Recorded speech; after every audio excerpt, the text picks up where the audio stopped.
Good morning, everyone.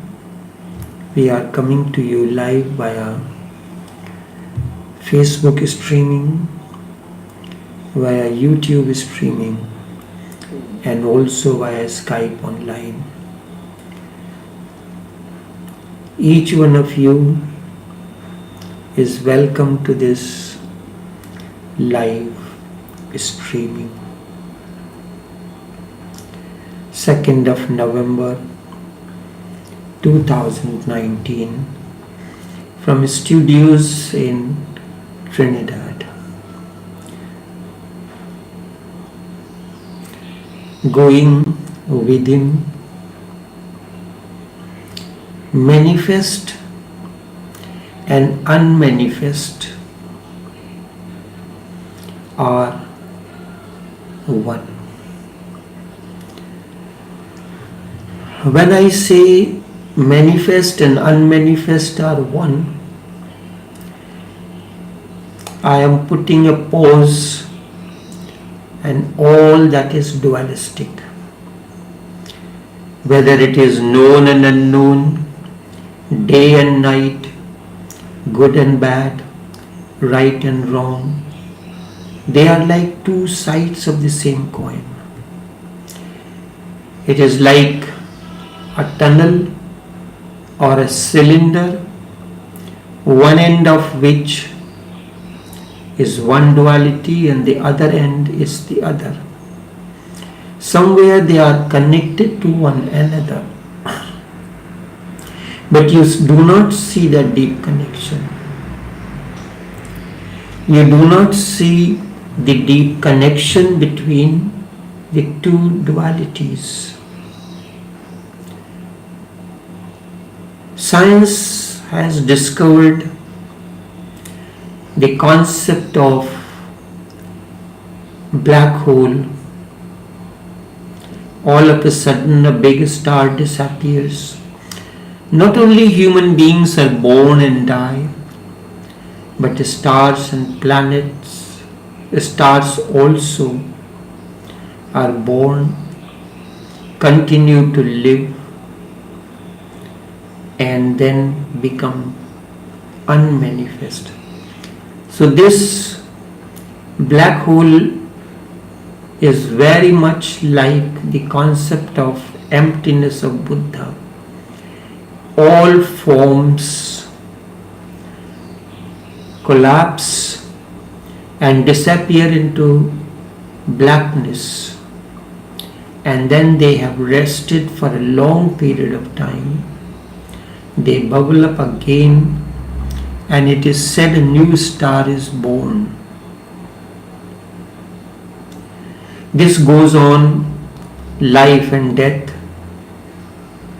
goes on, and this is the way the existence moves on.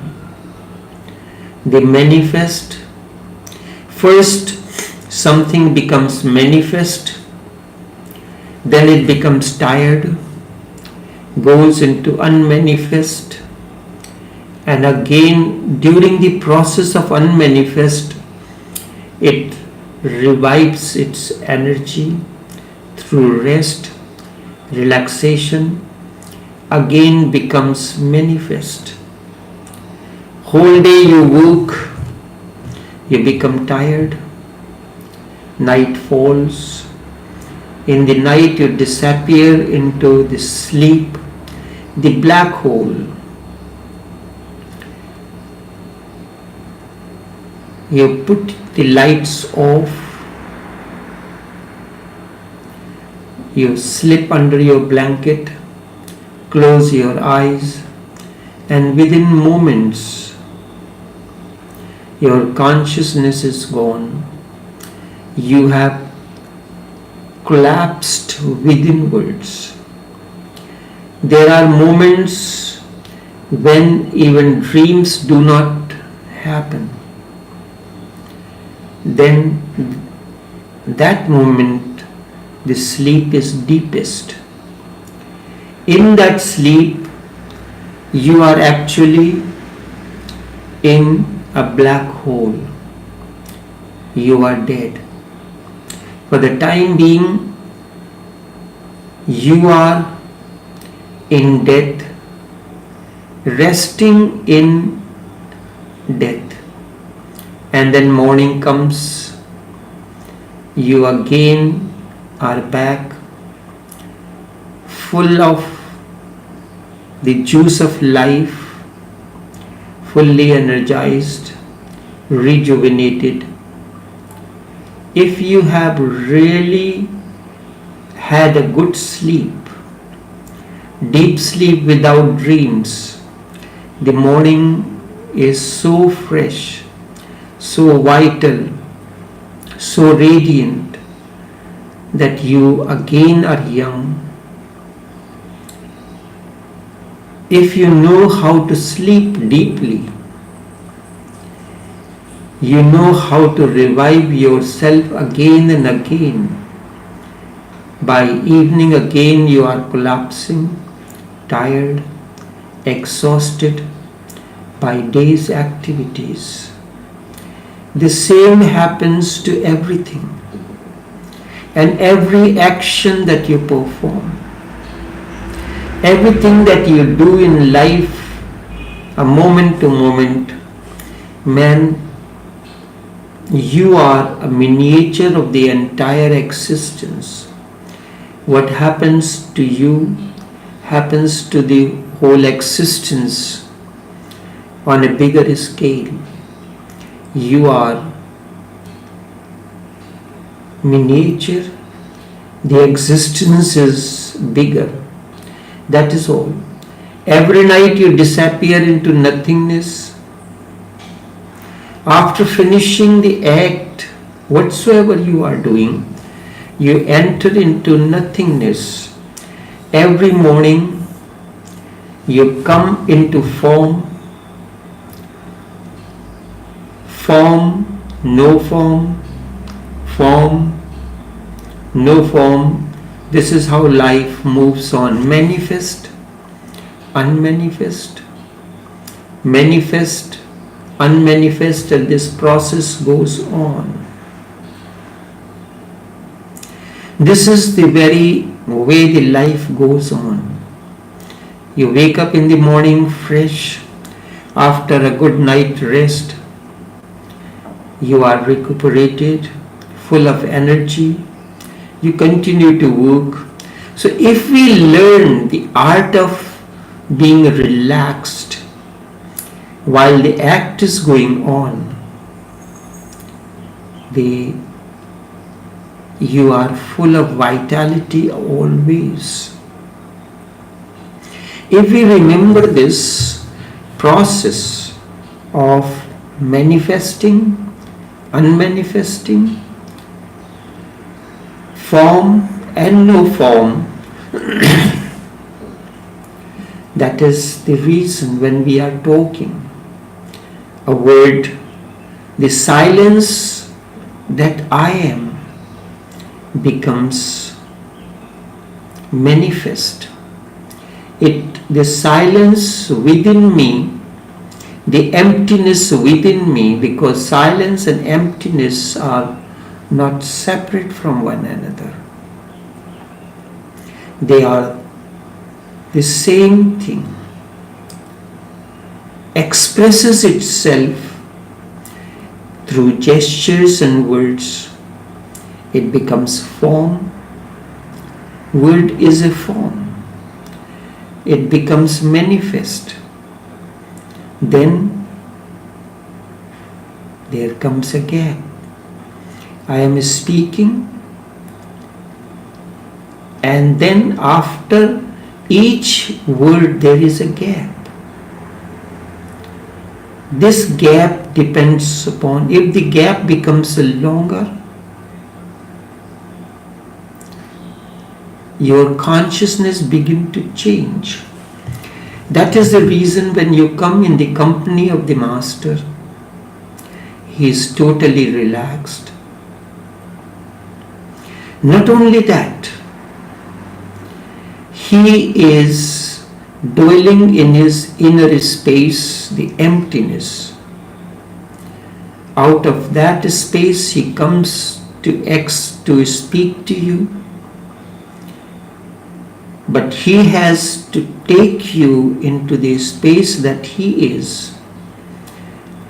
The word is formed, a certain amount of silence, emptiness becomes manifest as words, followed by a gap,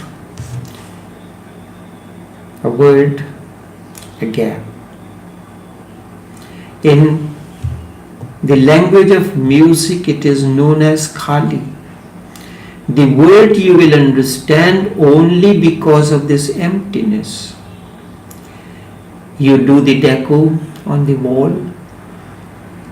You choose a picture of your choice to hang on the wall. You create an empty space around it.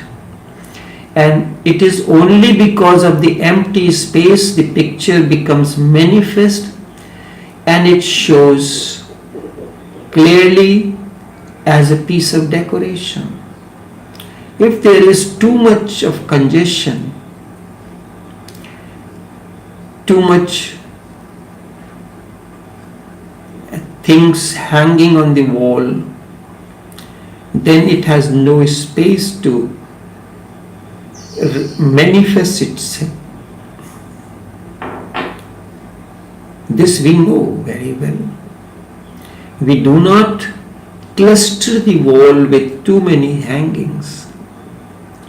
It is the space around the painting or picture that makes it prominent, makes it a beauty, makes it look good. So these two things continue to go. When you come in the company of the Master, a form comes in, then no form. A word is spoken, silence, emptiness comes in. He creates a balance between word and no word, form and no form, and the combination of the two creates the energy field, makes you understand things better, connects you to your being. And when you are connected to your being, meditation begins to happen. So at times he increases the gap of emptiness, and in that it begins to happen while you are listening to these live streamings. You begin to feel sleepy, you feel drowsy. It is that you are falling in the gaps of your emptiness within. The moment an awakened one starts talk or action, you have fallen into his inner space, and through that you are connected to your own inner space. Now the gaps keeps on differing in size, and you are falling into those gaps. Buddha tells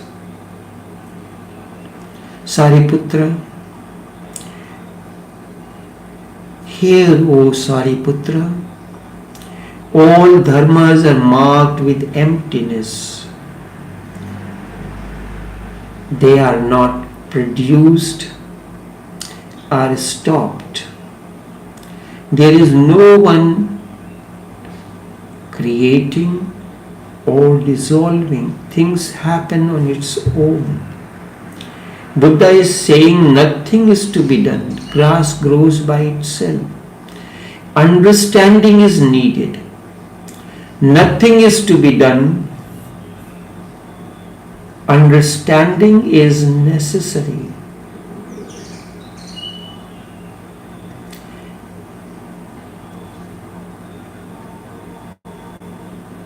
They are not produced,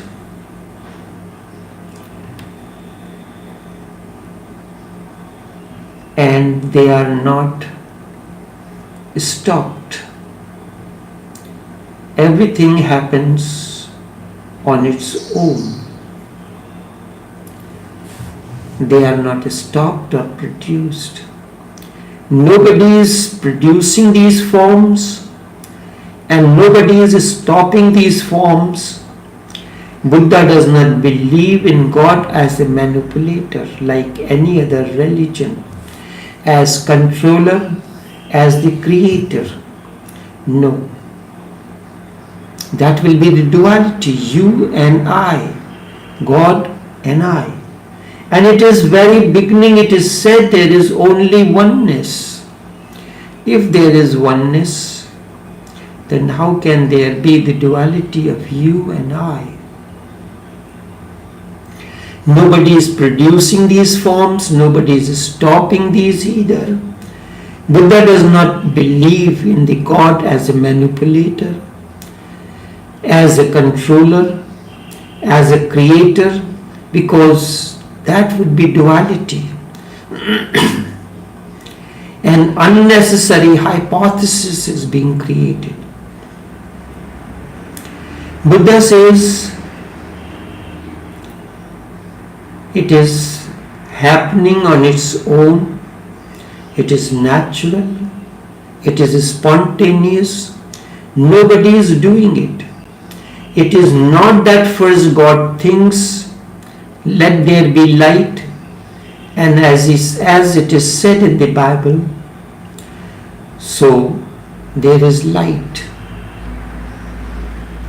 And then one day he says, now let there be no light, and the light disappears. Why bring God into the picture? And why give him such ugly work to do, like the one who opens the curtain and closes the curtain in a stage performance? And then he will have to do forever and ever. There is a particular person, long time on the stage performance, his role was to open the curtain and to close the curtain. Let there be light and let there be no light. Let there be light, let there be no light. Now let this man be there. Now let him die. Just think of him and his boredom. Buddha relieves him and says, there is no need, it is unnecessary. Things happen spontaneously on their own. It is just natural. Trees bring seeds, then seeds bring trees. Trees again become seeds. What is a seed? What is a seed? Seed is when tree disappears into unmanifestation. The tree becomes invisible to you, it becomes seed. And tree has moved from form to no form. You can carry a seed in your pocket. You can carry 1,000 seeds in your pocket, but you cannot carry even one tree in your pocket. Trees have form. Form is bulky, mass. The seed has nothing. It is simply the possibility. If you look into the seed, you will find nothing. If you had not seen, not known that a seed becomes a tree, and nobody gives you a seed and says, look, the seed is very, very magical. It can become a big tree. And there will be many fruits for many years, great foliage, flowers, greenery, Birds will come and make their homes there. You will say, what are you talking about? Out of this small pebble, do you think I am stupid or something? How can it happen? How can from this piece of seed tree will come? But you know it happens.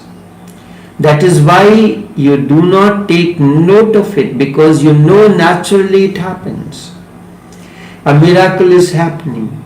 A small seed is carrying the entire blueprint of the tree, of the leaves, of the shape, the size, the number, and branches. And the form of branches, the length, height of the tree, and the life. So many fruits, so many flowers, so much foliage will come out of it. And how many seeds finally will emerge out of this one seed. Scientists say that a single seed is enough to make the entire whole earth green. One seed. Buddha is a seed. He is capable of transforming the entire earth into a Buddha field. This seed has immense potentiality. Not only the whole earth, one seed can fill all the planet with greenery, because one seed can produce millions of seeds. Then each seed will produce again millions of seeds, and this goes on and on. The whole existence can become green out of one single seed.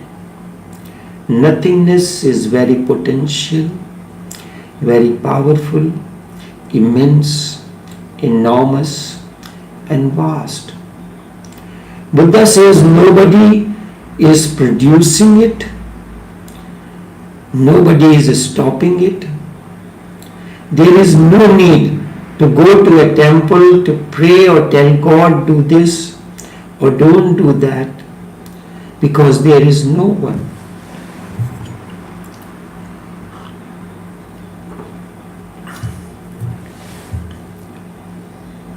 And this alone is the message. There is no one doing anything. Things are happening on its own. And this is the message. He says, accept it. It is so.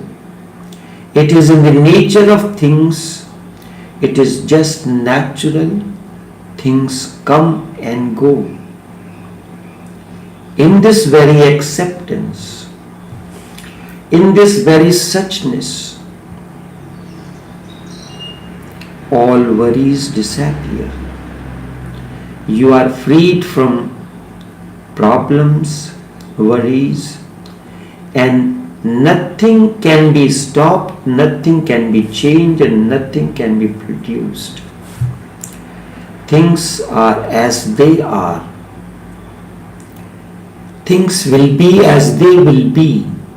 So there is nothing for you to do. You can just watch things happening. You can participate in these things. Just be. And in that being, there is silence. In that being, there is joy. In that being, there is freedom. These are not defiled or immaculate. Existence is neither pure nor impure. Nobody is sinner or saint. This insight of Buddha is revolutionary. He says nothing can be impure and nothing can be pure. Things are just as they are. When I say in response to someone's question, how are you? I say things are, I am as you see me. It is all mind games that we go on playing around. We create the idea of purity, then comes impurity. We create the idea of saint, then comes the idea of sinner. Whichever way you start. If you create a sinner, the saint will come on its own. You want sinner to disappear? They can disappear only when saints have disappeared. I recall when I came to this country,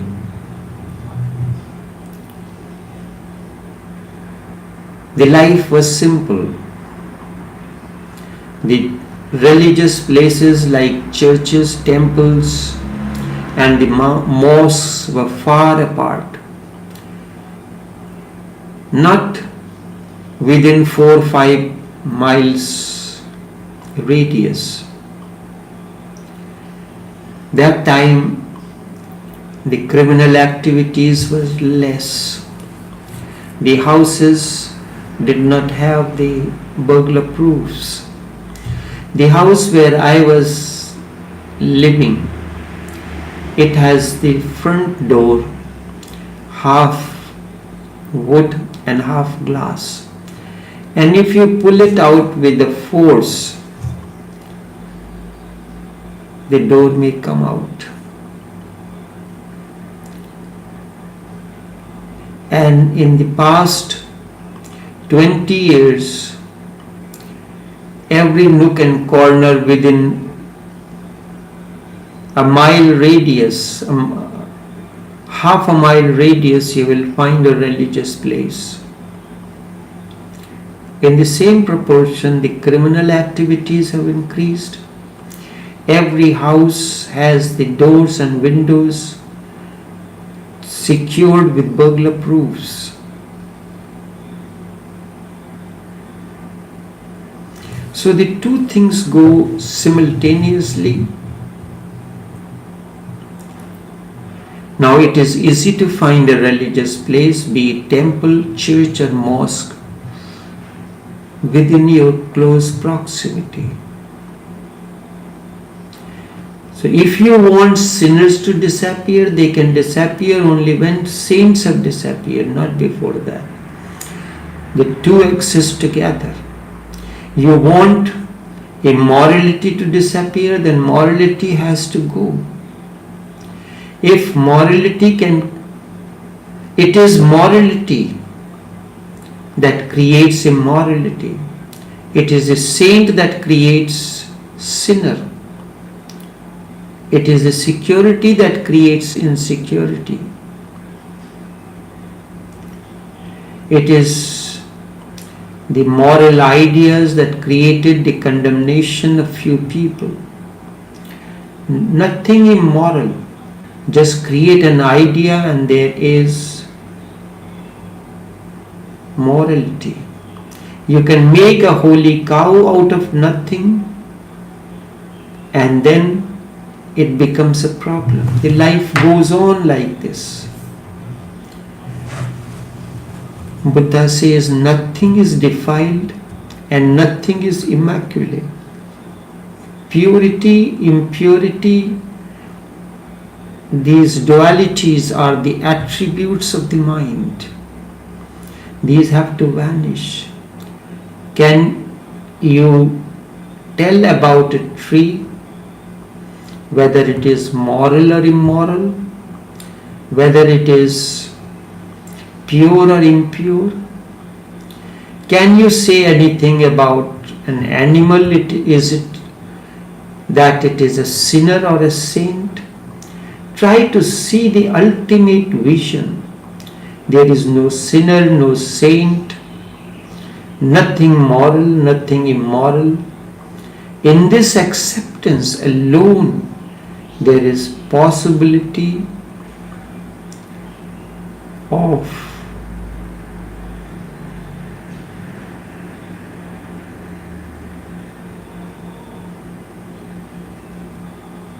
existence of no problem. In this acceptance that there is nothing moral nor immoral, can there be any worries? Your worry is because the mind is creating a division of morality, immorality, good and bad. There is nothing to improve either. There is no goal because there is no value. This journey is a journey without a goal. It is a pure journey. It's a play.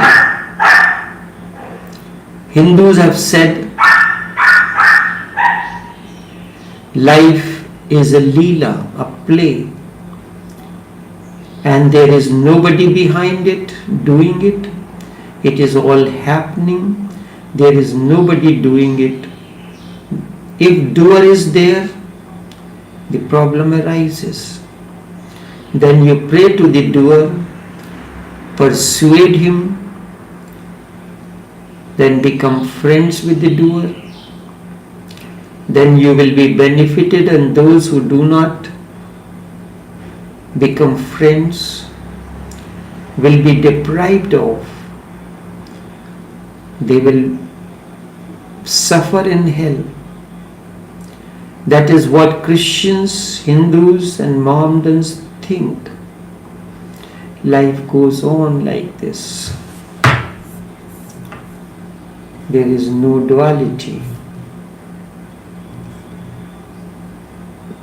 Only this much for this morning. Until tomorrow, take care and do have a pleasant day.